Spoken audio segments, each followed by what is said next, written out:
la razón y la voluntad. Sería un error, ¿eh? Porque el hombre es un todo, el hombre no es un ángel. También un ángel tiene entendimiento y voluntad, pero un ángel no tiene, también porque él no tiene esa estructura corpórea que tenemos nosotros, no tiene toda esa gama, esa dimensión de sentimientos, de pasiones, tal y como nosotros lo tenemos, por lo menos. Es decir, el hombre no está llamado a la salvación únicamente sus facultades superiores, no es únicamente el alma la que está llamada a la salvación, es el hombre entero, cuerpo y alma. Por lo tanto, también lo pasional está absolutamente llamado y redimido por Jesucristo. Sería un error muy grande que cayésemos en un dualismo, ¿no? Un dualismo que viene a entender que Cristo ha venido a salvar pues la dimensión espiritual del hombre y la dimensión más corpórea, carnal, esto aquí se queda. No es así. Cristo ha venido a salvar al hombre entero. Esta es una de las cosas que más distingue pues el cristianismo pues de esas religiones orientales en las que reencarnacionistas, en las que lo que se subraya es que tenemos que desprendernos de este cuerpo y de las percepciones sensoriales y sensibles que este cuerpo nos tiene sujetos, y que tenemos que intentar pues entrar en una especie de estado de nirvana, de contemplación, casi desprendidos del cuerpo, ¿no? Pues no, señor. Eso es totalmente incompatible con nuestra visión cristiana. Cristo ha venido a salvar al hombre entero, cuerpo y alma. Y este cuerpo que fue asumido por Jesucristo, no olvidemos que Él se encarnó, y al encarnarse, Él también redimió toda nuestra condición corporal. Toda nuestra condición carnal ha sido redimida por Jesucristo. Lo que no ha sido asumido no ha sido redimido, pero lo que ha sido asumido por Jesucristo ha sido redimido. Luego, todo el hombre entero está llamado a la salvación. Esto es bueno escucharlo, porque a veces, claro, inevitablemente, como tenemos esa experiencia de que vamos luchando con nuestro pecado y a veces sentimos en esta vida, pues uno tiene percepciones que pueden ser engañosas, ¿no? Uno puede percibir en esta vida que el cuerpo es un lastre, pues por las tendencias carnales que tiene, pues uno puede percibir que el cuerpo es un lastre, ¿no? Y a ver cuándo me despojo de este cuerpo mío para entrar. Bueno, incluso podemos encontrar también algunas poesías y algunos escritos de algunos santos que pueden utilizar algún término de estos que podría llamar un poco a cierta confusión, ¿no? A ver cuándo me desprendo de esta carne mía para entrar a ver a Dios. Bueno, pero no tenemos que entender eso en ese sentido dualista o reencarnacionista, no. Es verdad que en la muerte se produce una separación de alma y cuerpo, pero luego recordemos que en la resurrección final los cristianos tenemos la firme fe y esperanza de que nuestro cuerpo resucitará, y en ese momento de la parusía el hombre entero, igual que ahora mismo la Virgen María, cuerpo y alma, disfruta de Dios, también el hombre entero, cuerpo y alma, gozará de esa bienaventuranza. Pero esta introducción creo que es importante, porque es que tenemos que reconocer que cuando hablamos de las pasiones humanas, las pasiones corporales, etcétera, claro, el término lo tenemos casi pues, identificado con algo negativo, pecaminoso. Es sinónimo en la mayoría de las conversaciones que podemos tener un poco, a veces en el ámbito eclesial, pues de que lo pasional o las pasiones es un poco como lo negativo, lo pecaminoso, la tendencia pecaminosa del hombre. Y eso no es correcto. Las pasiones no son malas. Las pasiones no son malas. Otra cosa es que sean mal conducidas, ¿no? Es como ese que está conduciendo un carro de caballos, y los caballos son las pasiones.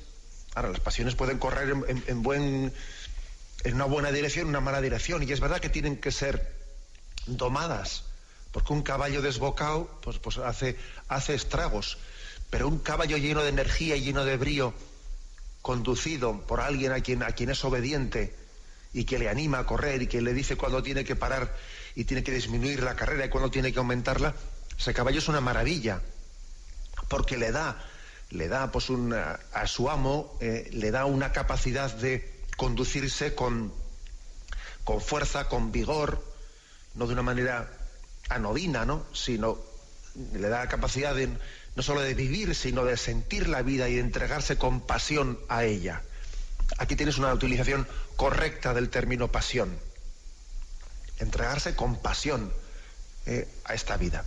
Por lo tanto, ojo con hacer sinónimo las palabras pasiones al término negativo o al término pecaminoso. Eso en el fondo pues esconde una concepción dualista, como si Cristo hubiese venido a salvar el alma y no el cuerpo. Y es verdad que nosotros utilizamos, y la tradición de la Iglesia ha utilizado eso de tenemos que salvar almas. Bien, de acuerdo, pero cuando se habla de salvar almas, no se refiere al alma sí y al cuerpo no, sino cuando decimos popularmente hablando, ¿no? Pues Cristo tiene sed de almas, se refiere de una manera, podríamos decir, esa utilización en ese caso concreto de salvar almas, ¿no? Está hablando, se está refiriendo, se está suponiendo que es el hombre entero. Aunque, bueno, pues se utiliza esa expresión, pero no de una manera propia, sino, digamos, impropia, pero vamos, aceptada por la tradición, que en absoluto vamos ahora a pretender que una expresión que ha sido utilizada toda la tradición de la Iglesia, ahora nosotros aquí no la aceptemos. Por supuesto que hemos dicho muchas veces tener sed de almas, o Cristo ha venido a salvar las almas, pero entendamos en esa expresión el hombre entero. En resumen de este punto primero, 1762, que nosotros estamos llamados a buscar en nuestra vida moral, pues a disponernos para esa vocación a la bienaventuranza, con unos actos deliberados, y en esos actos deliberados tienen mucho influjo las pasiones o los sentimientos. Aquí pone como sinónimo pasiones o sentimientos, pone un o, pasiones o sentimientos, nos deben de contribuir, no estorbar, fijaros, porque nosotros casi siempre pensamos que las pasiones, los sentimientos estorban. No, ojo, deben de contribuir.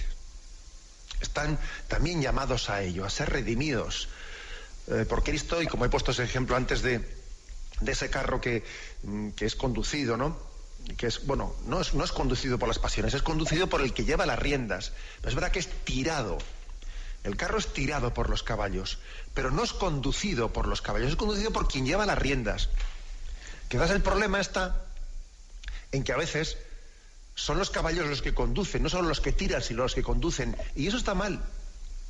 Los caballos deben de tirar, pero la persona, a voluntad, la razón, debe de llevar las riendas, debe de conducir, que no es lo mismo tirar del carro que conducir el carro. Bueno, pues hecha esta distinción, uno puede entender por qué aquí este punto dice, ojo, las pasiones, los sentimientos, nos deben de disponer y deben de contribuir fuertemente, pues para poder alcanzar esa bienaventuranza. Es más, sin ellos no se podría. Sin ellos no se podría, ¿eh? Es como que, siguiendo ese ejemplo que he puesto, que todo ejemplo pues también hay que entenderlo con un poco de misericordia, como digo yo, pero siguiendo ese ejemplo, uno puede tener pues un chofer, pues un conductor de una auriga, pues magnífico, sí, magnífico, pero como no tengas caballos que tiren, ahí te quedas quieto, ahí te quedas quieto. O sea, hace falta, claro, unos buenos caballos para tirar del carro, y luego alguien que sepa conducirlos, ¿no? Y sepa domarlos. Pues bien, tenemos un momento de reflexión y continuaremos enseguida. Estamos comentando esta parte del catecismo sobre la moralidad de las pasiones. El punto 1763 dice así: el término pasiones pertenece al patrimonio del pensamiento cristiano. ¿Qué quiere decir esta expresión? Luego continuamos el punto. Que pertenece al patrimonio. Pues quiere decir que ha sido el propio cristianismo quien en su reflexión pues ha llegado a entender, o sea, ha llegado a elaborar ese concepto. Esto ha ocurrido muchas veces, ¿eh? Hay que decir que ha sido el cristianismo a veces el que pensando, ¿no? Repensando, pues desde la luz de la revelación, pues ha llegado a elaborar conceptos que la filosofía no era capaz, o sea, no fue capaz de elaborar. O sea, el cristianismo ha hecho también filosofía, el cristianismo también ha hecho antropología. Por ejemplo, también el concepto de persona. El concepto de persona, eso nosotros entendemos, ¿no? Distinguimos naturaleza y persona. Eso, el cristianismo ayudó grandísimamente a clarificar esos conceptos, ¿no? Desde la reflexión religiosa o dogmática que supone, por ejemplo, la Trinidad, el haber entendido que hay 3 personas en una sola naturaleza, en Dios, ¿no? O en Jesucristo, una sola persona y 2 naturalezas, la humana y la divina. Es decir, forma parte del patrimonio del cristianismo que nosotros hemos ayudado mucho, el cristianismo ha ayudado a que la filosofía también entienda qué es persona, qué es naturaleza, qué son pasiones, etcétera. Y así, gracias también a la historia del cristianismo, hoy en día muchos filósofos, incluso cuando no están hablando para nada de cuestiones religiosas, utilizan términos que han sido elaborados por el cristianismo, como el término de pasiones. O utilizan términos que han sido muy clarificados por el cristianismo, ¿no? Como ese término que he dicho de persona o naturaleza, etcétera. Bueno, pues esto aquí lo dice de pasada este punto del catecismo, ¿eh? El término pasiones pertenece al patrimonio del pensamiento cristiano. Fue elaborado por el cristianismo. Hoy en día, sin embargo, lo utilizan muchas personas que no son cristianas o en contextos no religiosos, pero fue elaborado por el cristianismo. Y continúa.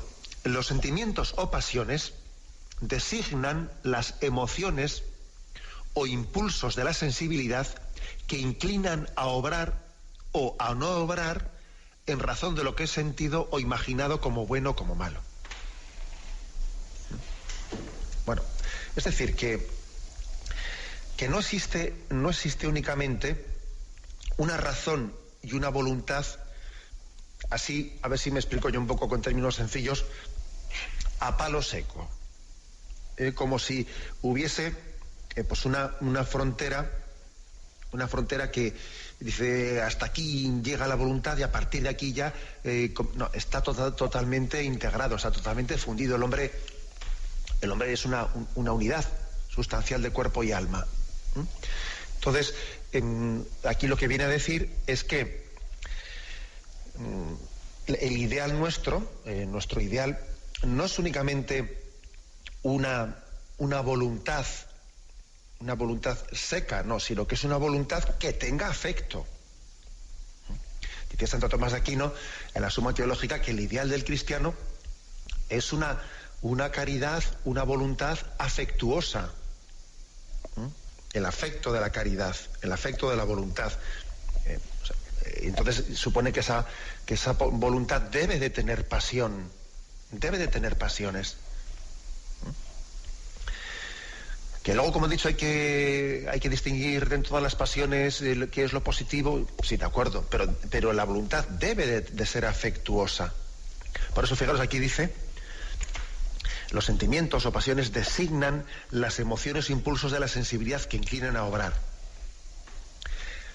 Ya sabemos que luego hay que distinguir, porque, por ejemplo, el ideal no es que la voluntad tenga únicamente momentos emotivos, porque los momentos, lo emotivo suele ser algo un tanto puntual y además puede ser algo transitorio con muchos altibajos. Lo emotivo es una pasión, digamos, bueno, tal y como a veces utilizamos la palabra, porque claro, aquí también hay que definir los términos antes de empezar a utilizarlos, pero lo emotivo suele ser algo que se sustrae bastante a poder ser conducido por ese que decía yo que tiene que llevar las riendas de los caballos. Lo emotivo. Sin embargo, los afectos son más estables y deben de ser conducidos, integrados, ¿no? Integrados en esa voluntad que, como digo, nuestro ideal no es únicamente el tener una voluntad fuerte, no, afectuosa también. Afectuosa. Porque es que de lo contrario estaríamos estaríamos oponiendo las facultades, ¿no?, superiores de razón y voluntad, sin integrarlas plenamente en todo el mundo sensitivo del hombre. Y tiene que estar integrado una cosa y la otra. Nuestro ideal es, por lo tanto, la voluntad iluminada por la razón, pero afectuosa, llena de pasiones, ¿no?, que buscan el bien y la belleza. Bueno, fijaros que dice aquí: los sentimientos, las pasiones designan los impulsos que inclinan a obrar. Dice que inclinan, no dice que obligan a obrar, porque es verdad, o sea, es decir, los sentimientos, las pasiones, inclinan, pero no obligan. Al final es el hombre el que tiene que hacer, el que tiene que decidir en base a su razón y a su voluntad. Es malo que alguien obre solamente bajo el impulso de los sentimientos o de las pasiones, y que éstas no sean discernidas pues por la voluntad y la razón. Deben de inclinarnos, pero no deben de obligarnos. Mal asunto. Es cuando los caballos que he puesto pues antes el ejemplo, no solo tiran del carro, sino que lo conducen, y no es el conductor el que está llevando ese carro, sino que no, mal asunto. Inclinan, no dice conducen, dice inclinan a obrar o a no obrar, y lo hacen en función de lo que sienten como bueno o como malo. Es decir, los sentimientos también tienen sus permitidme la expresión, tienen sus razones. Y las razones que suelen utilizar los sentimientos, las pasiones, es más bien lo que perciben un poco o imaginan, lo que sienten o imaginan como bueno. Por ejemplo, vamos a ver con algún caso concreto.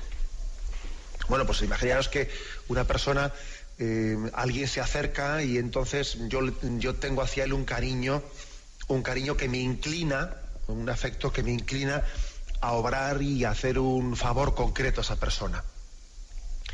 Igual, pues yo estoy obrando, pues no únicamente por motivos de justicia, de razón o de voluntad, sino porque yo percibo que esa persona, pues no sé, la veo débil, la veo humilde, y tengo una inclinación a acercarme a ayudarla. No tanto igual porque yo lo tenga así como racionalmente, no, sino que es un argumento, o sea, una inclinación más basada en un sentimiento hacia esa persona, y me inclino a ayudarla. ¿Eso es bueno? Sí, claro que es bueno. Ahora, también es cierto que eso tiene que ser después discernido pues por la voluntad y por la razón. No vaya a ser que si únicamente me estoy inclinando por un argumento de sensibilidad hacia esa persona, sin más discernimiento, pues entonces yo igual haga muchos agravios comparativos, y a esa persona, pues porque tengo hacia ella un sentimiento de cariño, me vuelco en ella y estoy olvidando a otras personas y dejándolas colgadas, porque a otras personas no siento hacia ellas ese grado de cariño o de simpatía hacia ellas. ¿Me entendéis? Este ejemplo concreto que he puesto. Es decir, está bien que los sentimientos te inclinen a obrar de una serie de forma, pero eres tú luego el que con la razón y la voluntad tienes que discernir y también y ordenar esos sentimientos, porque de lo contrario podías actuar, como se dice popularmente, pues por filias o por fobias, y al que me cae simpático me vuelco totalmente con él, y al que me cae antipático no le aguanto ni una. Malo es la persona que no tiene afectos, que tiene una voluntad seca y distante, ¿no? Pero también malo es aquella persona que únicamente funciona por afectos no suficientemente conducidos y discernidos, porque entonces, claro, pues el mundo de esa persona será un mundo pues bastante irracional, ¿no? Con muchos agravios comparativos y lleno de filias, de fobias y de etcétera. Bien, es un caso concreto en el que yo creo que entendemos, ¿no?, de cómo nosotros tenemos que obrar, sí, por la inclinación de la sensibilidad, pero al mismo tiempo esa sensibilidad debe de estar sometida a ese discernimiento del cual hablábamos. Bien, hacemos en este momento un alto y continuaremos enseguida.